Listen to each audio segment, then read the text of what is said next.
So, good morning, everybody here. It's a pleasure and an honor to be here this morning with you in person and with you online. Uh, I try to present my work in English because it's the first time I have an opportunity to talk in English for so long, and I'm trying to encourage the new generation to improve English because when we master English, you get the best opportunities in the nuclear field. So I hope my presentation inspire you to improve your English, okay? So it's an honor and a pleasure to be here to share some reflections on neutrons, radiochemistry, and how organoidal reactor is shaping the future of this field while facing challenges in global dosimetry. Uh,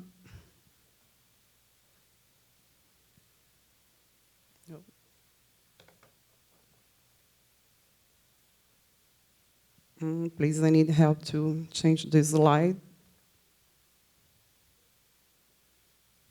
Thank you. So, as you can see, I am a professional involved in different institutions and responsibilities.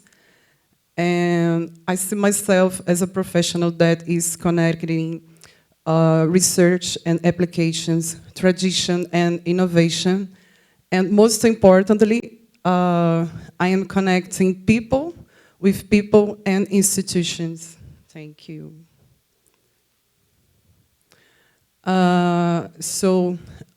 This journey has been possible thanks to my technical expertise, to my leadership skills, and also the collaborative network such as,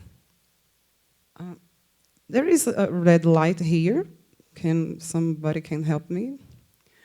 As you can see, I am a member of WIN Brazil organization, MUNAN organization, and Lideragov.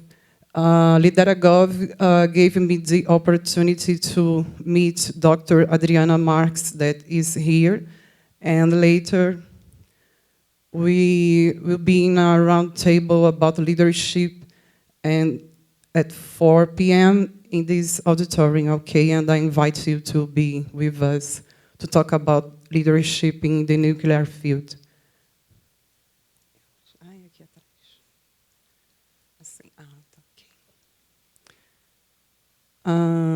So let's start with the basics. I think that this is a complete definition about ionizing radiation, that in essence, ionizing radiation is a kind of energy that comes from particles, nuclei, and photons. And this kind of energy deposits energy in matter and start several processes, and these processes produce chemical species. So when we see that chemical species are arising from these processes, we start to talk about chemistry on these processes. And what is chemistry? Chemistry is the science of substances. Chemistry talks about substances' properties, substances' changes, and the laws that govern those changes. And when you talk about chemistry, you must get together chemistry with ionizing radiation. And how we combine chemistry and ionizing radiation. So according to the UPAC, we have two areas that talk about chemistry and ionizing radiation. One of them is the nuclear chemistry, and the other one is radiochemistry. You can see that they are very similar, but at the same time different. And in radiochemistry is where we see neutrons. You can use the neutrons to get innovation in radiochemistry. So when we combine neutrons and radiochemistry, we boost possibilities, okay? So we have neuron activation analysis. That is a traditional kind of analysis. And you can use, for example, in forensic science, in the development of reference material, okay? And chemists like to perform a lot of separations. So radiochemical separation is very important when we talk about neutrons, neutron activations, okay? Radiopharmaceuticals for the nuclear medicine, it's also important. And the production of radioisotopes to monitor flows in an industrial scale. So when we mix neutrons and radiochemistry, see that we can do a lot. So what about radiochemistry and the argonauta reactor? So today, the radiochemistry is in a moment, is in a special moment in Rio de Janeiro. Rio de Janeiro is the place where radiochemistry is on a renaissance, okay? And the Nuclear Engineering Institute that belongs to CNEN has the potential to become the center of radiochemistry in Rio de Janeiro. And why we can say that? It's because we have a neutron source, that is the argonauta reactor, and a unique and special infrastructure. And most importantly, we have a team of talented radiochemists and collaborators. So let me introduce you to this dream team. So I have a lot of different research lines, but the main act is in innovation on radiopharmaceuticals. So I'm also a professor and vice coordinator of the post-graduation program in the Nuclear Engineering Institute. And I work with startups and I do different things. But as a radiochemist, mainly my work is in innovation on radiopharmaceuticals. And Dr. Erica Knupp, Dr. Erica is joining us online, okay? You can talk to her on the web chat. And she's an expert on the management and treatment of radioactive wastes, okay? And she also masters microfluidics technique that it's very important. It's a technique that deals with very, very small volumes to perform separations and radiochemical synthesis. Dr. Erica is also professor at the post-graduation program of the Institute, the Nuclear Engineering Institute. She's giving classes related to the treatment and management of radioactive residues, the regulatory issues, okay? Dr. Cynthia Custódio, she's an expert on radioisotopes production in cyclotrons, and she's joining our team to start some projects to produce radioisotopes through neutron activation, okay? She's also a professor at the post-graduation program, and she's giving classes of radiochemistry, okay?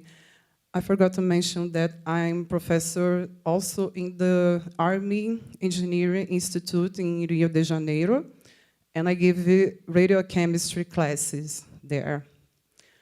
Um, Master Antonio Pedro, he recently became an operator, or Argonauta operator, okay? He's a licensed operator now. And he will start to to work on solutions involving neutrons and microplastics to mitigate microplastics in the ocean, okay? So this is the Argonauta reactor. And this reactor is a project from the Argonne National Lab. It is in continuous operation since 1965. And with this reactor, we perform research and innovation involving reactor physics, neutron spectrometry, and most recently, radiochemistry. And Argonauta supports training, research, and the testing of materials and equipment. And we have a strong work on developing human resource and leaderships. For example, in memoriam, Dr. Pingelli, he used Argonauta installations to develop his master work, okay? You can find more information about this history of Argonauta on this paper here, okay? So, Argonauta is a research reactor in a closed tank type. Argonauta is small in power, but it's immense in possibilities. It operates using enriched uranium and have a lot of possibilities of positions for irradiations. So light water is both moderator and cooling, graphite as reflector. And if you want to perform some irradiation, you must ask a week before, because the Argonauta operates on demand throughout the week. So we have licensed operators, we have technicians, technologists, masters, doctors, and we have versatile team of collaborators and students that it's routinely develop research and innovation. So we have 5 labs, and these labs, we can perform radiochemistry research projects.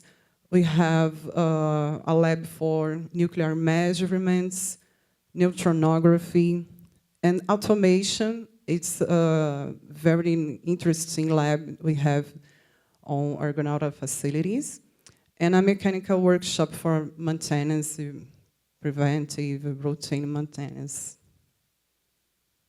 So these are the facilities. This is the radiochemistry lab, and this is the nuclear measurement labs that you can see have an active emitter, HEPG detector.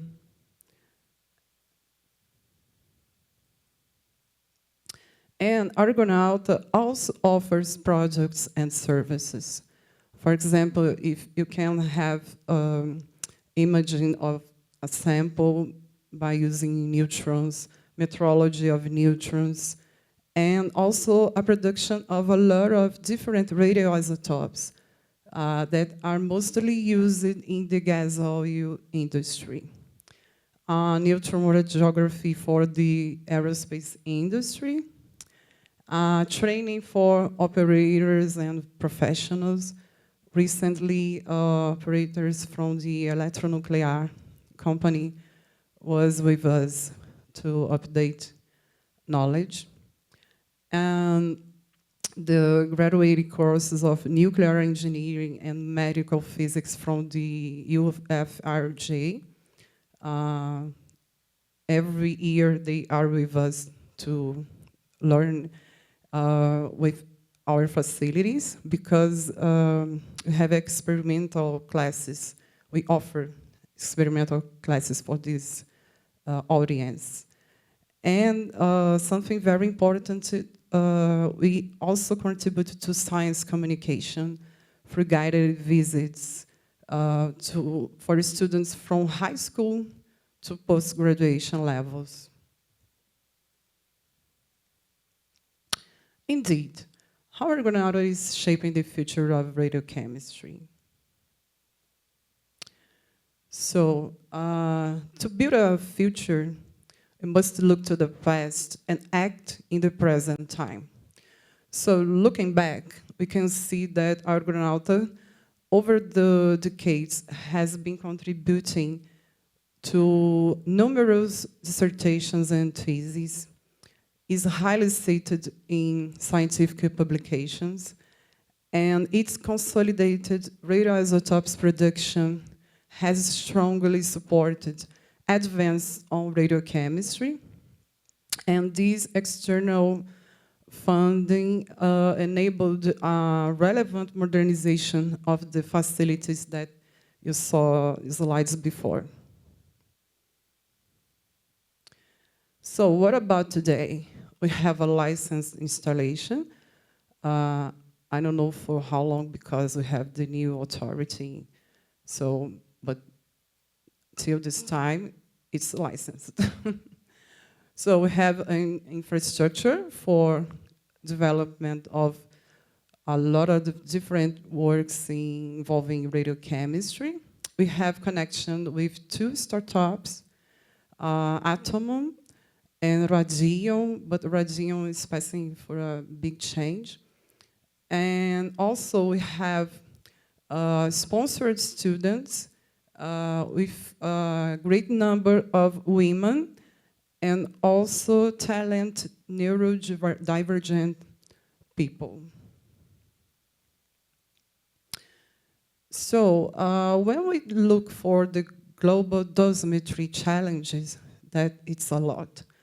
And we look for the facilities, the infrastructure, the radiochemists team, the staff the Argonauta has.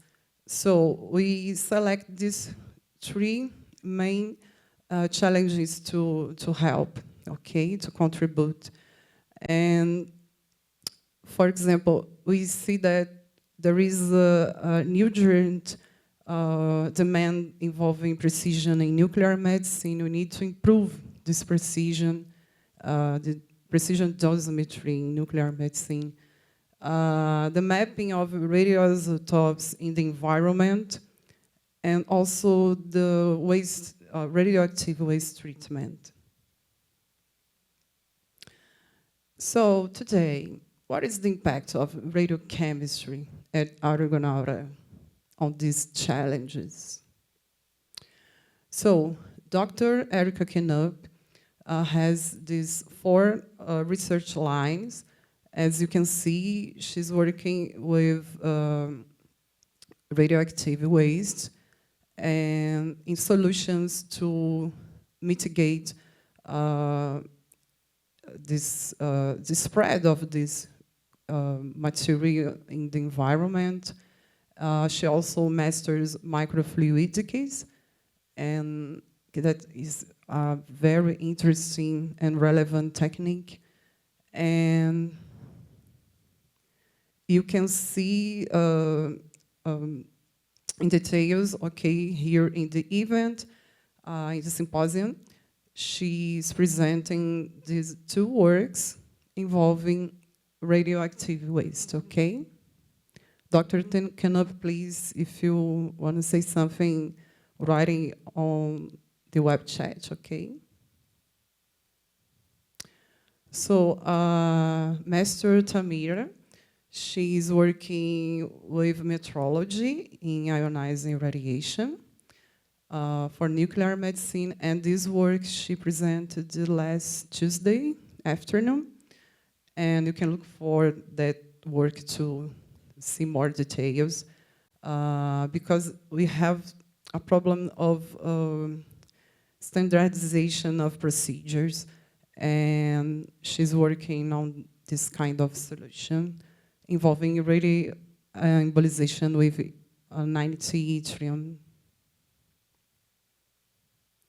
So Dr. Tatiana Cunha, she's a professor of the State University of Rio de Janeiro, and she's an expert in measurement of natural radiation.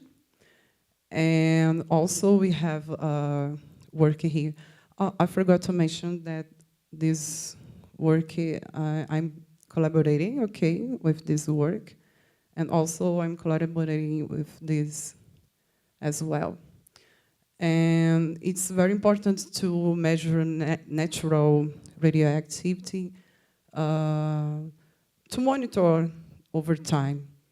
And we need the help we can to assess this measurement, because we have a very, very big country. So Dr. Rogério is a precious collaborator we have. He's responsible for the activation with neutrons, and every doubt I have in nuclear physics, I am always calling Dr. Rogério. He's a very important partner for me. And he's using neutron activation analysis for measure nutrients, metals in soil, and also for quality control for non-destructive assays, because it's very interesting to use neutrons on this kind of assay. And he's also working with neutron metrology. And here in the symposium, you can check those two works. One is about mapping, neutron flux mapping, and the other one is about nutrients in soy protein. There is a demand, a nutrient demand on nutrients mapping, nutrients quantification, and neutron activation analysis is a powerful technique for that. We need to explore more, and I invite you to help us in this kind of study. So, I've been working with innovation in radiopharmaceuticals, and I invite you to check these two works that are accessible online in open access format. And we, for the first time, we produced the iodine 131 in the Argonauta reactor. And this radioisotope I've been using for different research involving innovation in radiopharmaceuticals. And you can check one of them in this work,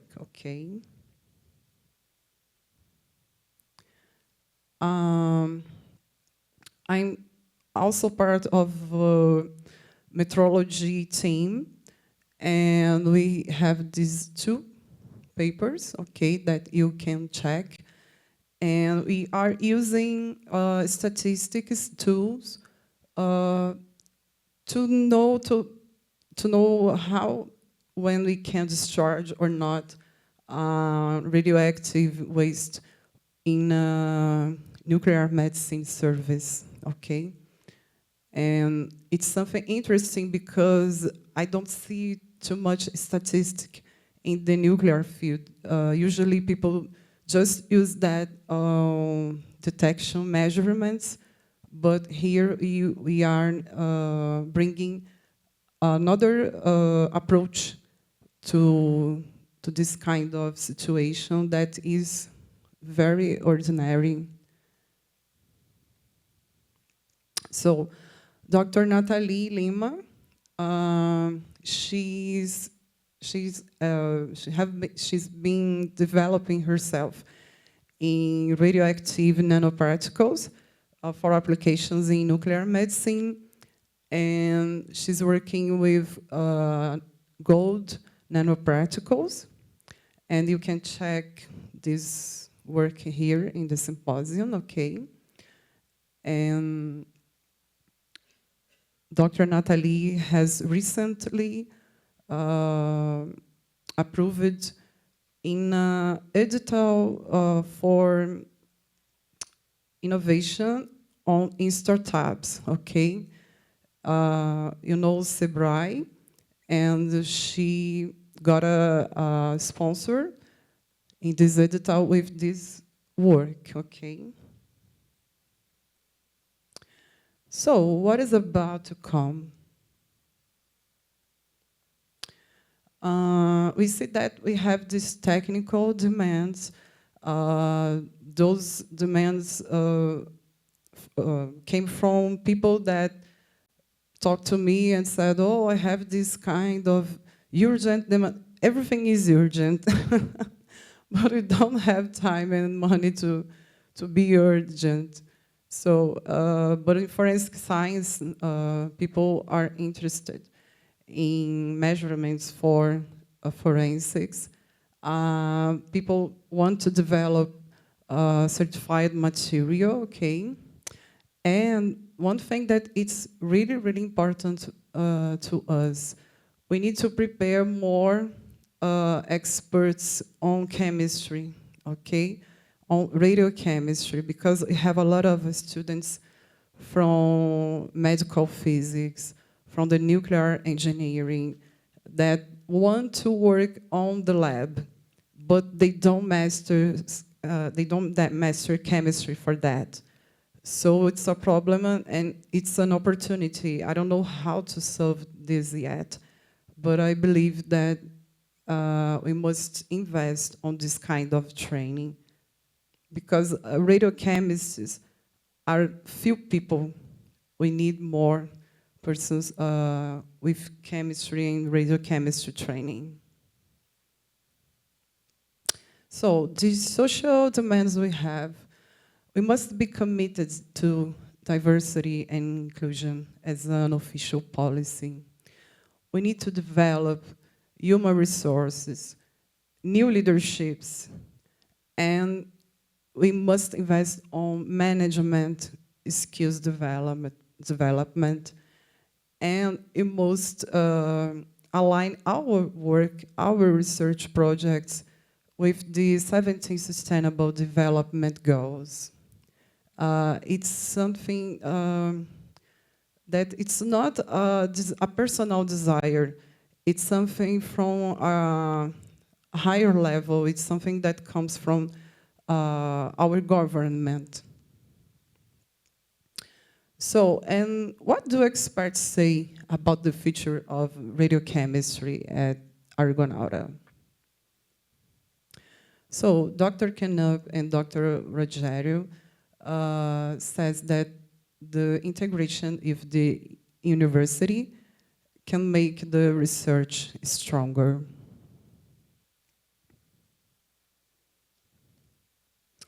Dr. Nathalie and Master Tamira, that is here in this auditorium, they see the innovation as a basis for developing solutions for nuclear medicine.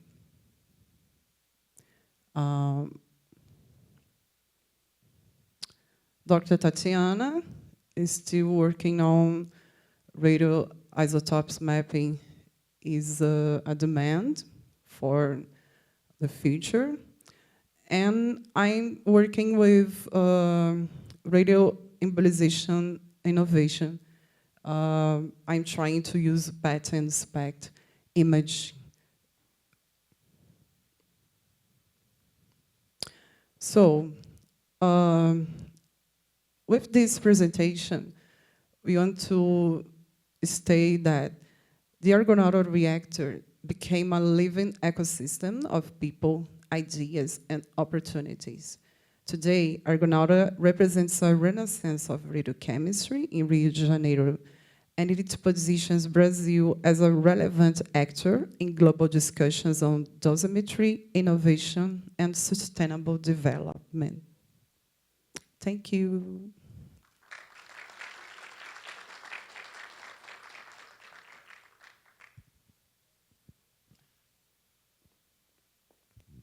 Dr. Luciana, thank you very much for the interesting presentation. We have some time for questions. So it's open for the audience. Well, I have a question. What is the limitation? Actually, it's a very basic question about nuclear activation, okay? Just tell me, what's the limitation of this technique for analyzing nuclides? Are there some nuclides that can be analyzed, others can't, cannot? And what's the limitation for this technique? The limitation, it's the neutron flux, because for some metals we can't activate, okay? But for light elements, we can get this on a sample. And some heavy elements like yttrium, we also can measure that using the Argonauta reactor. And depending on the sample, we must perform a pre-treatment, a sample pre-treatment. But there are protocols for that. We have a large literature talking about that. So it must analyze the situation, the sample, and look for these, or develop a pre-treatment for this sample to perform the activation, the analysis. Okay? Thank you. Eu queria dizer também que as perguntas podem ser feitas em inglês, em português, espanhol, em latim, como vocês preferirem. Questions can be presented in any language, I said, in Spanish, in English. In Italian. Okay. Can I speak in Italian? Okay.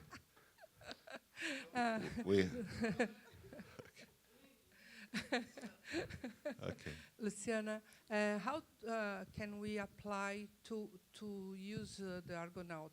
How is the procedure to do an experiment there?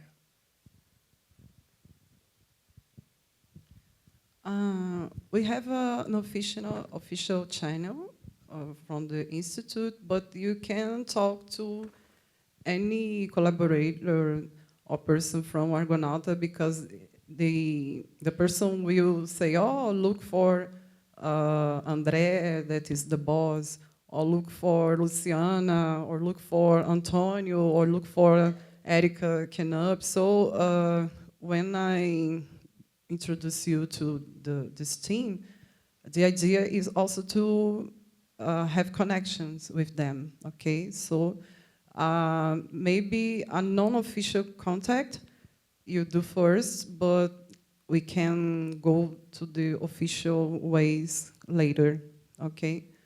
What matters is do the connection.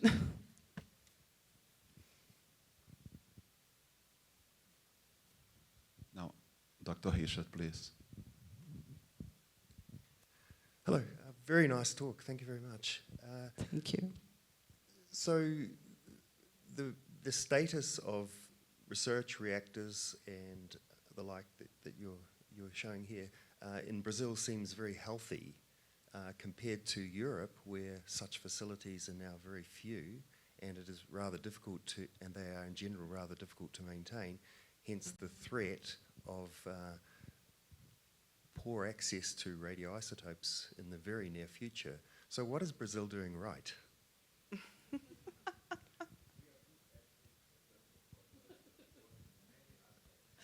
I totally agree, but I want to know what the magic sauce is.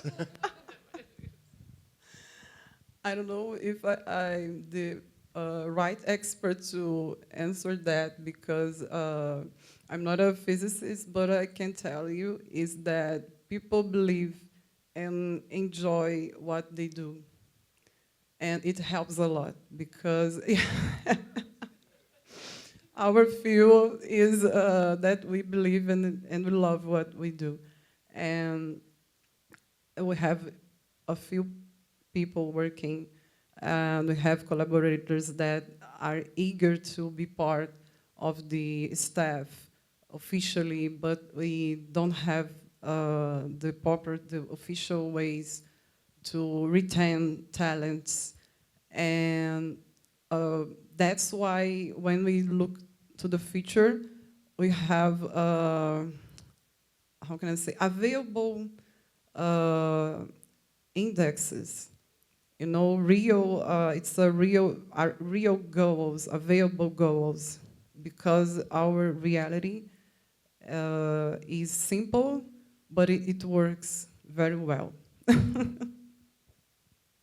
Yeah, I think I could complete this. There's another reason. Maybe it's because in Brazil we have control to the whole nuclear fuel cycle. And so we have people from different areas working together. But there is also always limitations in terms of funding. Funding is a problem. So we control this of the nuclear fuel cycle, but we don't have nuclear weapons. This is out of our plans, and this is good. Okay. Another question. I'll excuse myself to do this question in Portuguese in the interest of students, okay? Ok. Eu fui dos alunos de graduação de Física Médica que visitou o Argonauta. Ai, que bom. Então foi muito legal ouvir Você foi meu aluno? Não, não fui seu aluno. Mas eu era aluno da Física Médica lá da UFRJ. Tá. E eu achei bastante interessante o que a senhora trouxe sobre incentivar as novas gerações, principalmente na área de radioquímica, né? E aí, com a perspectiva do reator multipropósito brasileiro, eu queria que a senhora fizesse algum comentário sobre oportunidades que podem surgir para essa comunidade de alunos que talvez tenham interesse de seguir na área de radioquímica. O reator Argonauta, ele também faz parte do RMB, né? Ele também está envolvido, né? Os especialistas estão envolvidos.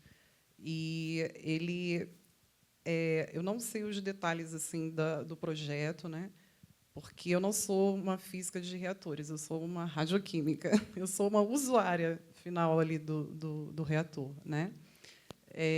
Mas assim, a partir do momento em que você começa a pensar numa escala industrial, que é a escala do RMB, você precisa da escala de laboratório a piloto. Então, o Argonauta ele atende a esses níveis, né? Então, por isso que ele está conectado ao RMB dessa forma, né? E também tem a questão dos especialistas que estão participando ali da estruturação do projeto. E aí, por exemplo, se você está pensando em desenvolver a obtenção de um novo radioisótopo nessa escala industrial, aí você vai buscar, por exemplo, o Argonauta para poder entender se aquilo ali é viável, quais são os desafios. Você dá aquele start inicial do teu projeto para você trabalhar ali no desenvolvimento de um protótipo e também na melhoria desse protótipo, tá? E aí, com isso, muitas especialidades vão trabalhando juntas, né? E principalmente vocês na física médica, que tem essa demanda em melhorar a precisão na dosimetria, né? E que vocês também buscam novas soluções para a imagem, para tratamento. Então, assim, ali a gente consegue isso, mas com certas limitações, porque, né, a gente tem pouca gente, a gente tem um fluxo baixo de nêutrons. Então, trabalhar com essa realidade, né? Porque o que a gente vê aqui é o seguinte, que mesmo com essas limitações, a gente está, assim, contribuindo com resultados de alto impacto científico, né? Eu não mencionei aqui antes, mas esse ano a gente esteve num evento em São Paulo, levando um dos resultados aqui que a gente conseguiu, dessa obtenção do iodo 131 e também dessas nanopartículas de ouro, e a comunidade da radioquímica de São Paulo recebeu isso muito bem. Foi muito elogiado, né? Então, assim, a gente está fazendo, mesmo com poucos recursos, né, a gente está fazendo o milagre da multiplicação dos pães, né? No final, é isso. E é bacana a gente conseguir posicionar a radioquímica do argonauta dessa forma, né? São Paulo, a gente sabe, né, que tem muito mais recursos, né?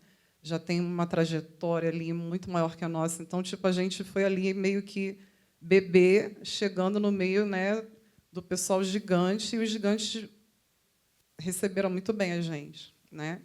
Então, isso que é interessante. Então, assim, é trabalhar com essa realidade ali, em termos do argonauta. De repente, lá no RMB, você pode ter outras possibilidades, né? Mas ali a gente é olhar, pelo menos para mim, assim, eu ajo dessa forma, né? O que a gente consegue aqui de trabalho é considerando a realidade existente, o que a gente tem. Então, assim, oportunidade não vai faltar, tá? A gente vai conseguir sentar e ver alguma coisa. Agora, para o público de vocês, assim, ir para o laboratório desenvolver radioquímica, vai ter que buscar esse conhecimento básico, essencial, fundamental, para poder ir para o laboratório e ter essa autonomia para desenvolver, né? E aí a gente também tem outra dificuldade, que é pessoal para estar disponível para treinar, né, esse pessoal que chega com essa demanda. Agora, por favor, uma versão da resposta em inglês. In English, please. Nossa, já esqueci tudo. Lu, obrigada pela apresentação, muito boa. Obrigada. Sorry, I can speak a little bit in English. Okay, let's go. Thank you for your presentation, very good. Thank you. I was wondering if you, at the Argonauts, are you thinking about the production of terbium, scandium, this new I think Scandio, we had that. because I think, in I think German they are already producing it. I don't know if you know about this, Richard. No. usually, these elements that I call them heavy, but not heavy. It's the right definition in science. It's because when I look down, oh, you are heavy. So a personal definition. I see that they have a high cross section, so it's easy to activate. What I realize is that small activities are okay to start a project, to develop a prototype. Okay, for example, iodine 131, we reach 50 becquerels. It's too small activity, but it's enough to have a high sign in the radioactive detector. Okay, so if you want to develop something involving scandium and the other element, terbium, okay, we can go activate and go to the gamma analysis, okay, and it's produced it, it's okay, the nuclear purity, it's okay, we can go on, okay? No, I'm not doing that. I'm doing a lot. Please, be kind with me. Thelma, por que você está interessado nesses radionuclídeos exóticos, hein? Tem pergunta do professor. It's because we are doing research with people from Swiss, and they are doing already apply terbium and scandium in PET scan. So they are reproducing this there. It's been already, let's say, 5 years already. And I know that it's a little bit different when you have to prepare the samples for, I mean, the final product to inject in the patient. But they are the system there is different from here in Brazil, so they are using this already. So that's Nice. why I'm asking for. We already have some dosimetry Monte Carlo calculations for scandium, for instance. This is a collaboration with some institute in Sweden. I know that every time new radioisotopes arise as a new solution, but it takes so long to have the idea and to see the idea injected on a patient that sometimes I don't look for anything else because I need to finish what I have begun. So every time I'm starting something new, and what I finished, anything. So I have this kind of position. Ok. Professor Hélio. Okay, good morning. Morning. I'm from IPEN, Ah. and we have this neutron beam line there in our reactor used for BNCT research. And we have this collaboration with Canadians that they produce carbon nanotubes to be used as a boron carrier into the tumor. And we're trying to evaluate the efficacy of this process. So my question is, do you have any plan to do BNCT research included in your project? No, but we can talk later, Okay. and we can maybe perform a collaboration about that. Okay. Okay? Okay, thank you. Isso aqui é interessante desse tipo de evento, né, que a gente promove interações e possíveis trabalhos futuros, né? Isso aqui é um resultado interessante desse tipo de... É muito importante que eu fique virado para o lado certo, senão ninguém vai saber quem eu sou. Então, bom, mais alguma pergunta? Vamos encerrar a sessão, então. Agradeço muito a participação de todos e a doutora Obrigada, Luciana gente. pela brilhante apresentação. Obrigada. Thank you.